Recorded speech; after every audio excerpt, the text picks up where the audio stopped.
नमस्कार, आप देख रहे हैं इंडिया जंक्शन और मैं हूं आपके साथ यशिश। 3 चरणों में मतदान हो चुके हैं और चौथे चरणों की तैयारी हो रही है। तो वही सभी पार्टियां एड़ी से चोटी तक का जोर लगा रही हैं। तो वही देखने को मिला है रायबरेली और अमेठी सीट को लेकर सियासी दांवपेच देखने को मिल रहे हैं, क्योंकि दोनों सीटों पर कांग्रेस की प्रतिष्ठा मानी जा रही है सबसे बड़ी वजह, क्योंकि रायबरेली से राहुल गांधी को उतारा गया है तो वहीं अमेठी से केएल शर्मा को।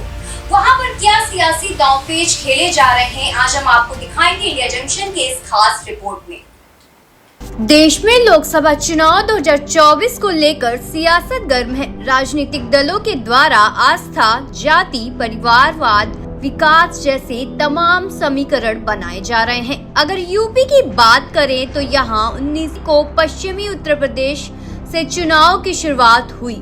7 मई को यूपी की 10 लोकसभा सीटों पर मतदान हुआ, जिसमें मैनपुरी और बदायूं 2 सीटें ऐसी हैं जिनके लिए सत्ता और विपक्ष ने खूब ताकत झोंकी, क्योंकि बीजेपी इन सीटों पर जीतकर सपा के गढ़ में से मारी करके बड़ा संदेश देना चाहती है। वहीं सपा मुखिया अपने कुनबे में और बड़े अंतर से जीतकर बीजेपी के अरमानों पर पानी फेरना चाहती है। हालांकि अब रायबरेली और अमेठी लोकसभा सीट पर सियासी दांवपेच खेले जा रहे हैं, क्योंकि इन दोनों सीटों पर कांग्रेस की प्रतिष्ठा भी बड़ी वजह मानी जा रही है। लेकिन इन सब के बीच बागी फैक्टर भी बीजेपी के लिए काफी फायदा पहुंचा सकता है। गौरतलब है कि इंडिया गठबंधन में रायबरेली लोकसभा सीट और अमेठी कांग्रेस के खाते में आई है। इन दोनों सीटों को लेकर राजनीतिक पंडित अलग अलग दावा कर रहे हैं। वैसे रायबरेली से इंडिया गठबंधन की तरफ से राहुल गांधी तो वहीं एनडीए यानी बीजेपी के तरफ से दिनेश प्रताप सिंह है। अमेठी की बात करें तो 2019 में राहुल गांधी को बीजेपी की स्मृति ईरानी ने हराया था। इस बार कांग्रेस ने केएल शर्मा को चुनावी मैदान में उतारा है, लेकिन यहाँ भी मुकाबला दिलचस्प नजर आ रहा है।